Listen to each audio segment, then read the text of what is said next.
একাকিত্ব।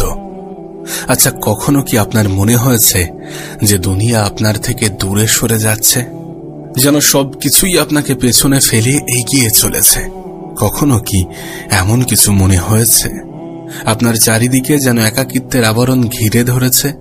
আপনি সম্পর্ক গড়তে চেষ্টা করছেন, কিন্তু সম্পর্ক ভেঙে পড়ছে, আর নীরবতা যেন আরো বেশি কর্কশ হয়ে উঠছে, আর মনে হচ্ছে আল্লাহ পাক যেন আপনাকে সবকিছু থেকে সরিয়ে নিচ্ছেন। কখনো কি এমনটা মনে হয়েছে? যদি মনে হয়ে থাকে তাহলে প্রশ্নও তো জেগেছে যে কেন এমনটা ঘটছে। তবে শুনুন, একটা কথা মনে রাখবেন, এই দুনিয়ার একাকিত্ব আপনার জন্য কোনো শাস্তি নয়, এটি একটি বিশেষ প্রস্তুতির অংশ। আল্লাহ পাক সাধারণত তাদেরকেই একা করে দেন বা তাদেরকেই একটু আলাদা করেন, তাদেরকেই একটু আলাদা রাখেন যাদেরকে তিনি পরিশুদ্ধ করতে চান, যাদেরকে তিনি রক্ষা করতে চান, যাদেরকে তিনি আরো মহান কিছুর দিকে এগিয়ে নিয়ে যেতে চান। হ্যাঁ, আজ কথা বলবো এমনই 7টি কারণ নিয়ে, যে কারণগুলোর জন্য আল্লাহ পাক তার প্রিয় বান্দাদেরকে একা করেন, একটু আলাদা করেন। তবে শুরু করার আগে একবার নিজেকে একটা প্রশ্ন করুন, যে এই একাকিত্ব যদি আল্লাহর পক্ষ থেকে হয়, আপনাকে পৃথিবীর এই কোলাহল থেকে দূরে সরিয়ে তানার নৈকট্য লাভের জন্য হয়, তানার নৈকট্যে নিয়ে যাওয়ার জন্য হয়, তাহলে কি এই একাকিত্ব মেনে নেওয়ার জন্য আপনি মানসিকভাবে প্রস্তুত? যদি প্রস্তুত হয়ে থাকেন তাহলে চলুন জেনে নেই যে আল্লাহ আপনাকে কেন আলাদা করছেন এবং কিভাবে এই একাকিত্ব আপনার জীবনের সবথেকে বড় বরকতে পরিণত হতে পারে। সর্বপ্রথম কারণ হচ্ছে হৃদয়কে রক্ষা করা। আপনি কখনো খেয়াল করেছেন, আপনি যখন মানুষের ভিড়ে থাকেন তখন আপনার হৃদয় সহজেই বিভ্রান্ত হয়ে যায়। ক্ষণস্থায়ী কথাবার্তা, দুনিয়াবি তুলনা, এছাড়াও নানাবিধি ক্ষতিকারক প্রভাবের মধ্যে আটকে পড়ে। তাই মহান রব্বুল আলামিন মাঝে মাঝে এগুলো থেকে আপনাকে দূরে সরিয়ে নেন। সুতরাং মনে রাখবেন, এটি কোনো শাস্তি নয়। আল্লাহ পাক এটি করেন আপনার হৃদয়কে রক্ষা করার জন্য, এবং এটি তার বিশেষ একটি প্রক্রিয়া। একটা কথা মনে রাখবেন, আপনার হৃদয় কিন্তু রত্নের মতো মূল্যবান। যদি একটি রত্নকে উজ্জ্বল রাখতে হয়, তাহলে সেটিকে এমন কোনো পরিবেশে রাখা যাবে না যেখানে সেটি নষ্ট হয়ে যেতে পারে, যেখানে সেটি ক্ষতিগ্রস্ত হতে পারে। তাই আল্লাহ পাক আপনাকে মাঝে মাঝে পৃথিবীর এই ভিড় থেকে দূরে সরিয়ে রাখেন, যাতে আপনার মন পবিত্র থাকে এবং খারাপ প্রভাবগুলো থেকে মুক্ত থাকে। আপনি হয়তোবা খেয়াল করেছেন, আপনার চারপাশে এমন অনেক মানুষজন আছে, এমন অনেক বন্ধু বান্ধব আপনার জীবনে আছে যারা মজা করার ছলে আপনার ইসলামী বিশ্বাসকে নিয়ে হাসি তামাশা করে, আর তাদের সাথে সময় কাটাতে গিয়ে আপনিও তাদের মতো আচরণ করেন।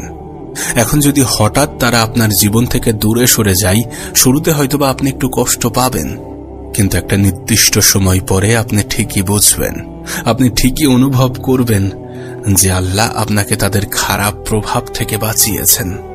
আল্লাহ এই একাকিত্ব দিয়ে আপনাকে একটি সুযোগ করে দিয়েছেন, আপনাকে সুযোগ করে দিয়েছেন আপনার মনকে বিশুদ্ধ করার এবং মহান রব্বুল আলামিনের সাথে আরো বেশি গভীর সম্পর্ক তৈরি করার।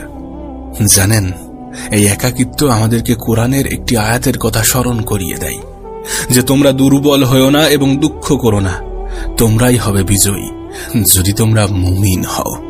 তাই আপনার কাছে অনুরোধ করব, আপনি নিজেকে কখনো একা ভাববেন না। আপনার মতো এই পৃথিবীর অনেক মানুষকে আল্লাহ পাক এইভাবেই পরীক্ষা নেন, আর নিঃসন্দেহে এই সকল মানুষগুলোকে আল্লাহ পাক ভালোবাসেন। 2 নম্বর কারণ, আপনি কখনো খেয়াল করেছেন, যখন আপনি নিজেকে উন্নত করার চেষ্টা করেন তখন যেন পৃথিবীর কোলাহল ধীরে ধীরে কমে আসে। আসলে আল্লাহ ইচ্ছাকৃতভাবে আপনার জীবনের অপ্রয়োজনীয় মানুষ, অবান্তর কথাবার্তা এবং মনোযোগ নষ্ট করার সকল উৎসগুলো সরিয়ে দিচ্ছেন। এখন প্রশ্ন আপনার মনে আসতেই পারে যে কেন? তার কারণ, মানুষকে একাকিত্বে ফেলা আল্লাহ পাকের একটি বিশেষ কৌশলের অংশ, যা আপনাকে পরিশুদ্ধ এবং আপনার মানসিকতাকে আরো কয়েক গুণ বেশি উন্নত করার জন্য আসে। একবার ভেবে দেখুন, যখন আপনি মানুষের মধ্যে থাকেন, যখন আপনি মানুষের কথাবার্তা, মতামত, অর্থহীন বাস্তবতা বা খারাপ সম্পর্কগুলোর মধ্যে থাকেন, তখন কি আপনি নিজের কথাগুলো শুনতে পান অথবা আল্লাহর সাথে গভীর সংযোগ স্থাপন করতে পারেন?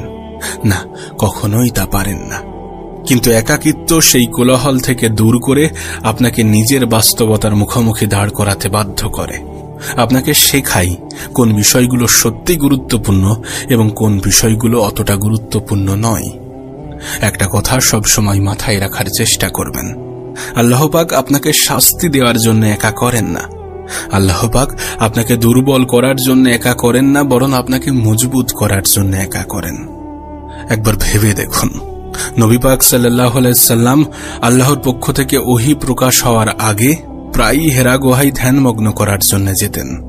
এই একাকিত্ব শুধুমাত্র শারীরিক ছিল না, এটি ছিল তার আধ্যাত্মিক প্রস্তুতির একটি অংশ। ঠিক তেমনি আপনার জীবনের একাকিত্ব হতে পারে আল্লাহর একটি পন্থা, যা আপনাকে একটি বড় উদ্দেশ্যের জন্য প্রস্তুত করছে। তবে এটা ঠিক, এটা বাস্তব যে একা থাকাটা সবসময় সহজ নয়। অনেক সময় এটা আপনার কাছে অনেক ভারী, অনেক বেদনাদায়ক মনে হতে পারে। হয়তোবা আপনার মনে হতে পারে যে সকল মানুষগুলো আপনার সাথে ছিল তারা কেন হঠাৎ আপনার থেকে দূরে সরে গেল। আপনি কি জানেন, সবাই আপনার সাথে এই যাত্রাপথে থাকার জন্য নয়। কিছু মানুষ শুধুমাত্র সাময়িক সময়ের সঙ্গী, আর কিছু মানুষ শিক্ষা দিয়ে চলে যায়। এটাই বাস্তব, এটাই স্বাভাবিক। একটা কথা মনে রাখবেন, একাকিত্বের অস্বস্তিও সাময়িক, কিন্তু একাকিত্বই আপনার পরম বন্ধু। এই একাকিত্ব যে স্পষ্টতা এবং শক্তি আনে, সেটা আপনার মধ্যে সারা জীবন থেকে যায়।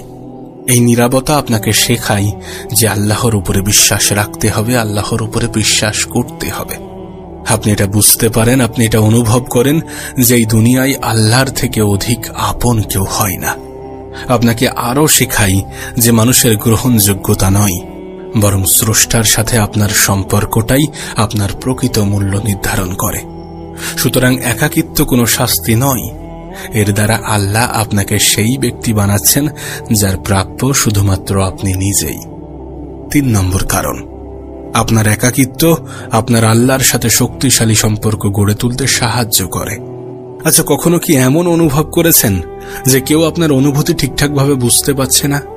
আপনার কষ্টের কথাগুলি যখন আপনি অন্যদেরকে শেয়ার করেন, তখন তাদের চিন্তাভাবনার সাথে আপনার চিন্তাভাবনার মিল খাচ্ছে না।